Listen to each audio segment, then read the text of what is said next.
stop, look out me, and no more I make him holy, he make him every something more.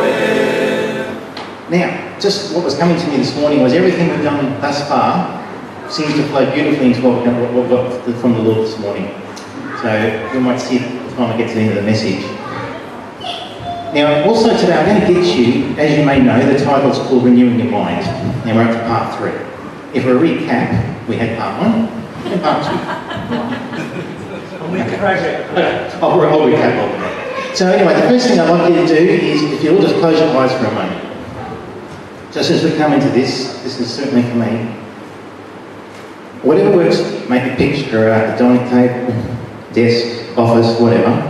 You're sitting at a desk, and whether you've got some trays or something like that, you'll know how many there are, what they're labelled.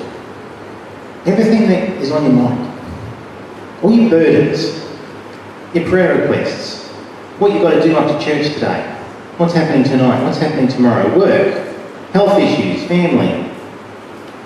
I'm sure there's many, many more, God knows them and you know them. Just write them in your mind's eye, write them all down. Put them in different categories and trays if you want. Put them on one tray, whatever works for you. Try to just take them all out of your mind. Put them in this file for the moment. Knowing it's safe, it's there. Free yourself from it. Because the Lord wants us to try and just take everything out for the moment, like we've been singing this morning, so we can hear what He wants to say. So while your eyes are closed, Heavenly Father, we just thank You for this day. We thank You for the visitors.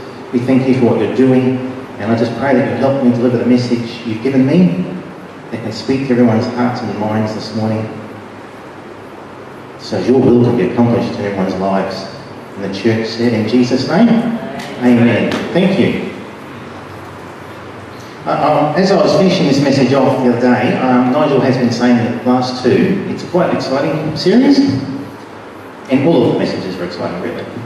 But I can really feel it this morning. And I feel what we're saying, especially this morning as we were going through, that if we can grasp hold of what He's going to tell us here, nothing can stop Him. Unstoppable will be. You might get knocked down sometimes, but straight back up again, because we've renewed our mind. So let's just start by saying, not everyone was here obviously, so I won't expect you to know. Does anyone remember what I did say in a message late last year? It was in November. I'll give you a clue. It's probably a bit much to expect, isn't it? There was, I just relayed a story in Smith Wigglesworth's book about a lady and a 12-month period. Does anybody remember anything about it? What do you remember? I remember that she glorified God by hanging on to the faith that she would be healed. Yes, she had a goiter on her neck, and she went up for prayer with Smith Wigglesworth. And we'll come back to that at the end of this message. Just for those of you who don't remember, I'll explain it a bit further as I get to the end. That's just something just to keep in mind. So we need simple, childlike faith. And Nigel did say in the previous messages, your life to this point, right at this moment, as you're sitting in that chair, is a sum of all the decisions you've made. Good, bad, and ugly. Perhaps you've made a few mistakes. Went off course. Feel like it's too late. Exactly what Nigel was just talking about, and I heard from the Lord this morning. Your dreams, gone, didn't happen. Lies would tell you that's the case, that it's too late. Nothing can be done, waste of time. Now you may recall, Nigel also explains, as we have the Holy Trinity, Father and Son and Holy Spirit, we are a Trinity. We have our body, which is what we're in now, in touch with the real world, which is where our senses operate out of.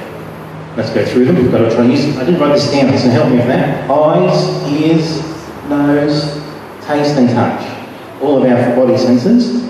Then we have our soul and our spirit. Our spirit being the inner part, who we really are, and what communicates with God's Spirit. And our soul, in the middle of the spirit and the body, mind, wills and emotions, where our decisions are made, which affects what we do, which is what this message has been about, how we need to renew our mind. So our senses have contact with the physical world. And we know from previous messages about the kingdom of God, it's a spiritual kingdom, and we can sense it spiritually. And God's calling us to bring it to earth physically. So what is the problem? Why are we having difficulty always achieving this? Lies. You know the verse in John 10? The thief does not come except to steal and kill and destroy. I have come that they may have life and have it abundantly. So what's the answer to these lies? Truth. And again in John we read, Jesus said to them, I am the way, the truth and the life. No one comes to the Father except through me. And I was coming across when I was just looking at things, someone did say, when you read the New Testament, and every time you read Jesus Christ, as you know we are the body of Christ, you can almost relate, you should be able to relay that with us as the church. Every time you read Jesus is this or Jesus is that, that's what you are a part of. Nigel even mentioned this word this morning, to have, which is what renewing mind is all about. We need to have the mind of Christ. How exciting would that be? And won't that change things? I mean, there's just a couple of things. I mean, we could talk about that for an hour, I'm sure. What's some great things that we all have trouble with, or the world has trouble with?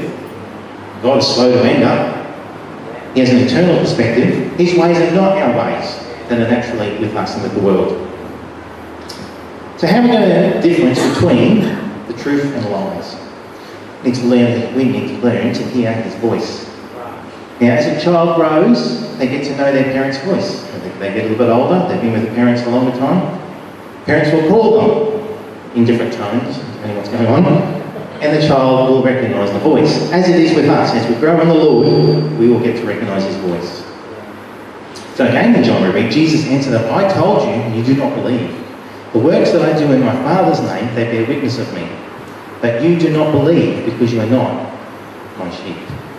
As I said to you. Now my sheep hear my voice, and I know them, and they follow me, and I give them eternal life. And they shall never perish, neither shall anyone snatch them out of my hand. My Father who has given them to me is greater than all, and no one is able to snatch them out of my Father's hand. I and my Father are one. Now we can talk about that scripture for a long time, but the point we'll take out of that right now, other than the fact that Jesus is the truth, is that once you've accepted him and we're saved, no one can take us out of his hands. Despite all the lies that will tell you otherwise. So our salvation is done and dusted. That's the first truth we need to remember. Hopefully we usually do. Enemy lost that one. Yes. Okay. So where is he playing around with? You can't get to the spirit anymore, the inner part. Can we put that next slide up, please?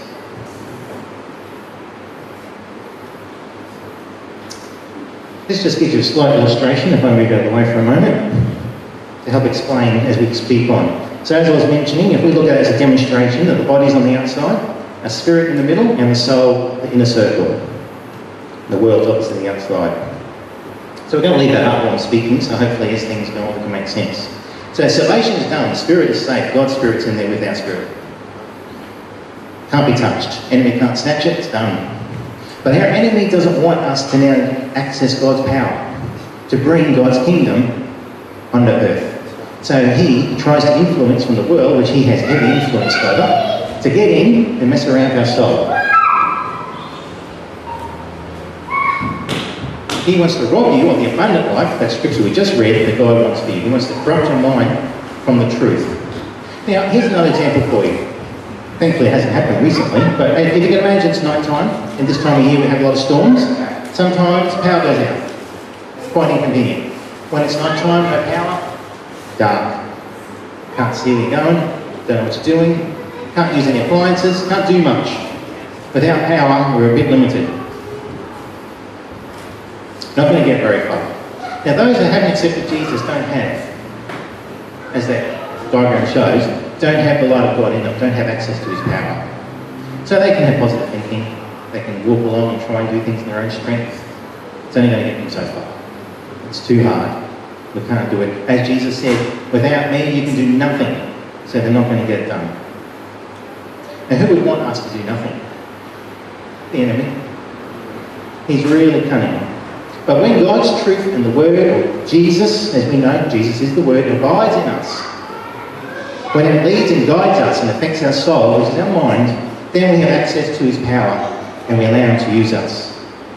And as we've mentioned, by doing that, we can do God's will.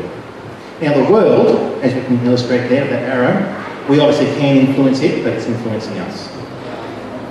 and the enemy working through the world and through other people applies the pressures, throws things at us. It's loud, it's noisy, it's very distracting, very demanding. So we just need to recognise that for what it is. We can't avoid it completely, but recognise it for what it is and take time to go, okay, there's a lot going on, I need to switch off. Whether you physically do it, whether you go into a quiet room, which is obviously wise, and spend time with the Lord, or just be aware, hang on a minute, if we're making any decisions, doing anything, be aware there's a lot of enemies trying to distract you. So the enemy wants you to succumb to that pressure and let him in. He can get in through your body, through your senses, through the gates, as Nigel called them. Each of our senses are like a gate. The more he can get in, the more he can influence your soul, your mind, will and emotions. If we turn the other way, go towards God and His Spirit, we can allow the Spirit to influence our mind, will and emotions. So we want to enlarge the inner circle, give God more and more room to influence our soul rather than our body and the senses. That's the goal. So in Corinthians, 2 Corinthians, we read, we demolish arguments and every pretension that sets itself up against the knowledge of God, and we take captive every thought to make it obedient to Christ. A simple verse, but quite powerful implications for what we're talking about. As I said, the pressures are easy to succumb to. The world is demanding, it's loud. And when we give in, enemies weigh in, the flesh is winning. It enlarges. We want the Spirit to enlarge. We want God to lead us and influence us. Now we can close the gates, as Nigel was talking about in the previous few messages, and keep a lot of stuff out. But we can't kid ourselves. We can't keep it all out. We're in the world that is fallen, the enemy's running rampant, and God wants us to influence it. So inevitably He's trying to influence us. Now subjecting every thought to Jesus, that's something that we're all learning to do. It's easy to not recognise it at the time. And that may, so long as we do at some point recognise it before it takes a big, I think Nigel said, it can be a seed. It's in there, you leave it too long, it grows, and it's wrong thinking, it's going to mess everything up. But when you can recognise it, like it happened to me during the week, you just mind your own business even, or you're doing something, and just out of nowhere you get these thoughts coming in. Which some of them are obvious, that's rubbish. And it's just trying to make you think about stuff that's not good, or take you down the past, which we know the enemy does. So when you try to bring you back to go, you know what, that's still a problem for you, or are you really healed of that, or did God really forgive you? So they're the kind of things we've got to go, you know what, I recognise that one for what it is, that's not so funny. Rebuke it in Jesus' name, speak the truth. Okay? This is one of that's the key right there, which is what that verse is talking about, by subjecting every thought to it. He's always out there, outside the body in the world, prowling to see who he can devour, as we know. Throwing stuff at us, whether it be directly, circumstances, life, people, and certainly using other people. So we need to recognise that. And here's another example, we're going to use a mind again now, that God gave me as I was finishing this off the other day, and I thought hopefully this will help illustrate the point. You don't need to close your eyes, but use your mind. Okay. Most of you are familiar with a kitchen sink. Picture a kitchen sink with the drain hole. This kitchen sink, however, doesn't have any plumbing connected. Alright, so we've got the sink in and the drain.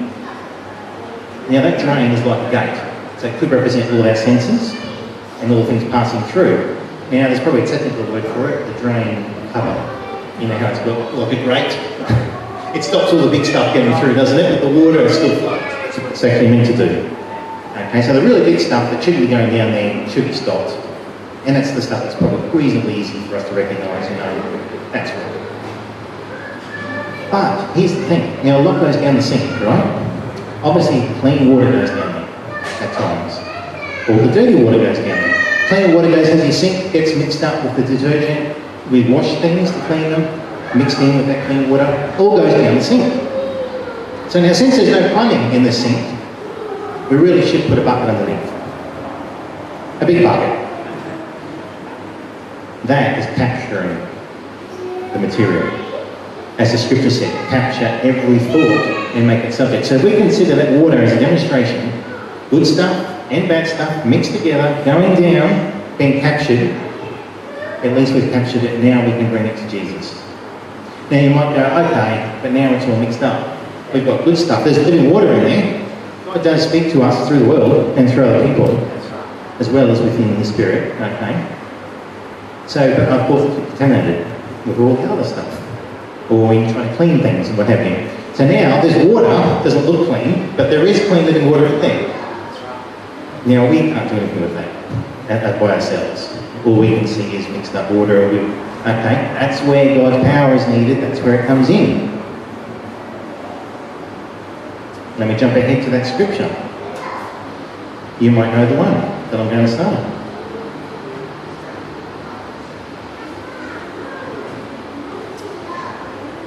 For the word of God is living and powerful, sharper than any two-edged sword, piercing even to the division of soul and spirit, joints and marrow, and is a discerner of the thoughts and intents of the heart.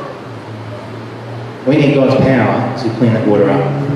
Okay? He can pull out the good stuff and tell us which other stuff to get rid of. Now, in the event that you don't have a bucket under your sink, you're not capturing all your thoughts, or you don't get it dealt with regularly enough, what are you going to have? Jolly big mess. Exactly right. And I think we've all been there.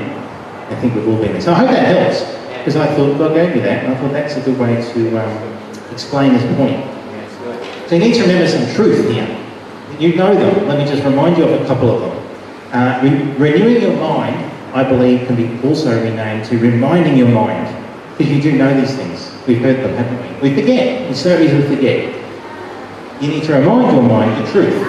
You're victorious in Jesus. God uses circumstances and people and all these things that are hard to teach, train, equip, and reveal himself. And if we can lock that in here, that truth, not the lies, you'll look at the problem so differently. So if we can get that, that's where it's really going to help us. We're not saying circumstances are all easy. We're not saying it's not going to have difficulties. But if you know this truth and get God to help you, the outcome, the way you handle it is going to be godly. There is therefore now no condemnation to those who are in Christ Jesus. Not some, no. Who do not walk according to the flesh, the outer circle, but according to the Spirit, the inner circle. Now, if you've accepted Jesus, you don't walk in the flesh, but in the Spirit, if indeed the Spirit of God dwells in you. Okay, so then you wonder, all right, this is cool. We can start doing this as of 10 to 11 this Sunday morning. What about stuff up to this point in my life? Okay. What about the lies and influence that's already happened? Now, there's a famous line from a movie. You may recognise it. That's all right. I'm not going to tell you the movie.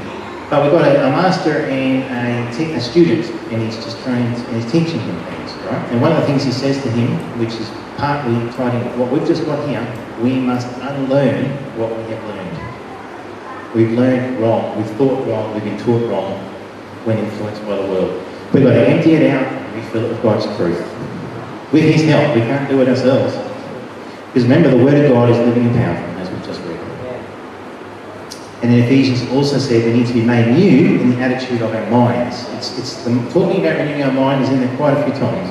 I've just picked up a couple this morning. As Nigel said, we can talk about this one for quite a while.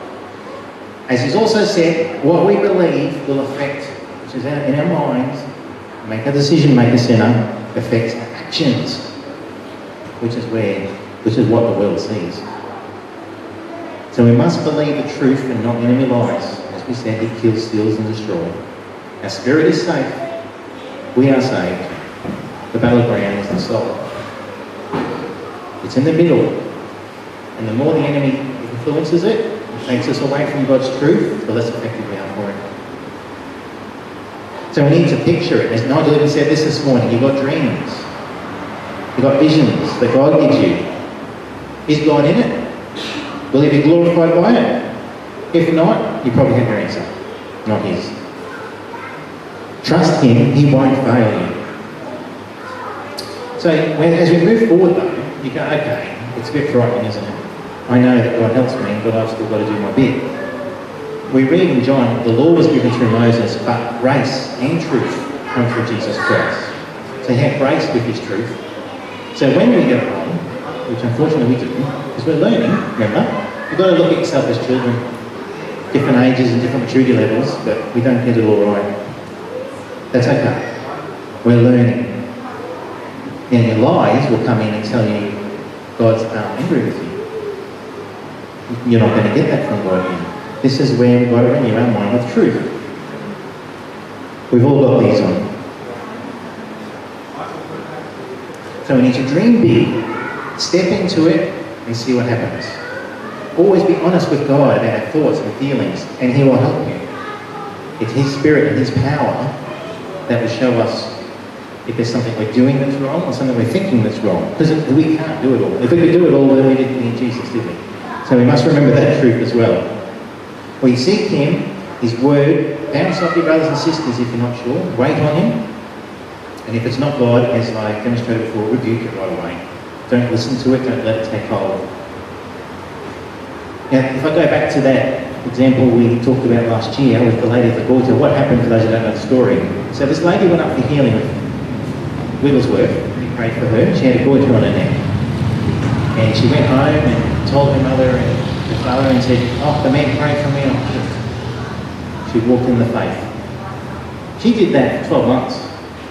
For 12 months it was there, and in actual fact, it was getting bigger. And Wigglesworth actually was back in the town 12 months later, and she went to give testimony, and she still had it, bigger than it was the year before, and yet would still declare, "I'm healed and I thank God for it." And she goes home, her parents say to her, "Haven't you looked in the mirror lately?" And she hadn't. Faith doesn't look, faith believes what God says. And of course God could have healed that in 2 seconds. We don't always understand why He would wait. But one example of that is the fact that I'm talking to you about this story in 2017. This is probably from the 1800s. So God was using it, and her faith, He wanted to wait 12 months for various reasons. I think one of them would be so I can share it with you right now. It was a good. We can ask her when we're here in heaven how she felt about it and what she was thinking. The next day, she was healed. She was gone. Okay? So that's the kind of faith we need, to trust God's Word, to be renewing our mind, to rely on His Spirit. Regardless of what's coming at us and all the stuff in the world, all the negativity, everything on the news, it's just a simple thing. There's much more we can go into. There's much more in God's Word. But if we can get that simple truth, that we just got to constantly go back, filter out what we're currently thinking, and go to God, okay, what can you show me what you think about that? Or I'm struggling with that, that's making me very sad. Of course sad things happen. We're not saying you shouldn't, not going to be affected by that. I don't mean that. But how we react to it. We're not controlled by our circumstances or what is seen. Okay? She could have looked at that goiter and said, "Oh, I wasn't here." Enemies got in, told her a lie, she believes it. And God can't really use it now. But look at the difference. So renewing your mind requires faith, belief in God, what He says, what we can't see, and He brings it in His timing. Now in the same movie I was talking about, like I said, it was a master teaching a student, and he failed at a task that he was assigned to do. And then the master did it to show it can be done.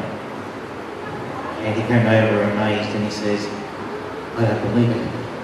And the response from the master, "That is why you failed." So thank you for letting me read today. I hope that's given you something. And God bless you as you go out this week. Thank you. Every side.